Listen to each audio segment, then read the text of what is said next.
Liverpool, Spurs in Madrid on Saturday. There you see Liverpool pretty big favorites over Tottenham. Their manager, Jurgen Klopp, spoke at his press conference today.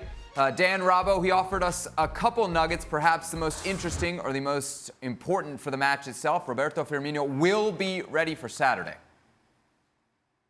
Without question, Robert, that's the big story, isn't it? How key is that? It's great for Liverpool and Klopp because Firmino is key to their attacking play. He's key to the way they defend from the front. He's key to the way that Salah can make runs beyond him. Mane can make runs beyond him. He gives defenders a problem.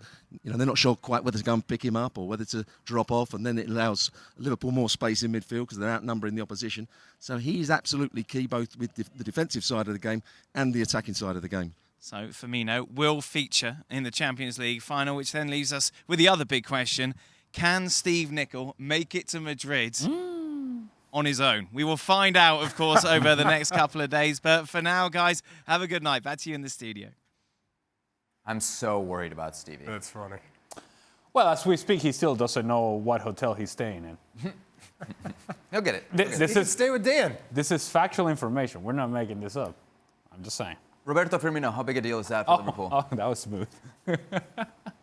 Of course he's big. And it's because he seems to bring everything together in that final third.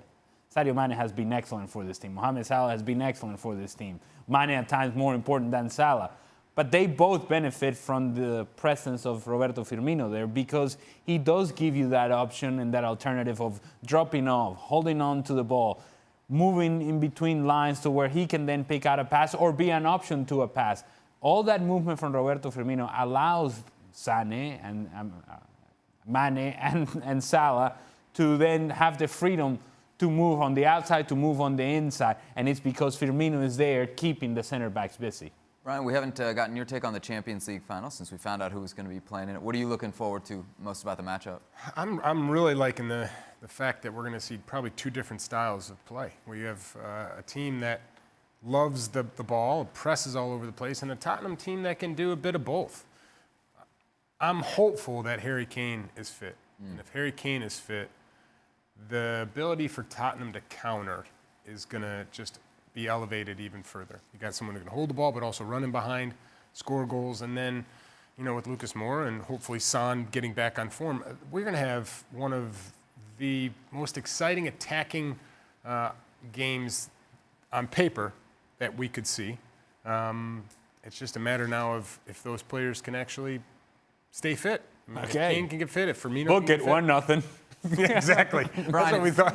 0-0 late. It's been 53 days, I think, you know, between his last game and what would be the Champions League final for Kane. Give us some perspective on what that means for the player. Could he possibly be ready for a matchup like this with that little action? The action part doesn't worry me because you're coming at the end of the season. It's easy. The mindset and getting back up to speed mentally is not a problem. The biggest issue is going to be whether or not he is physically able to react as quickly, to be able to put enough pressure on legs in certain cutting maneuvers. Your body feels right when you're doing things, because there's going to be no question that mentally he's going to be able to play this game and be prepared. He's fine in that sense. For more, sign up now for ESPN Plus.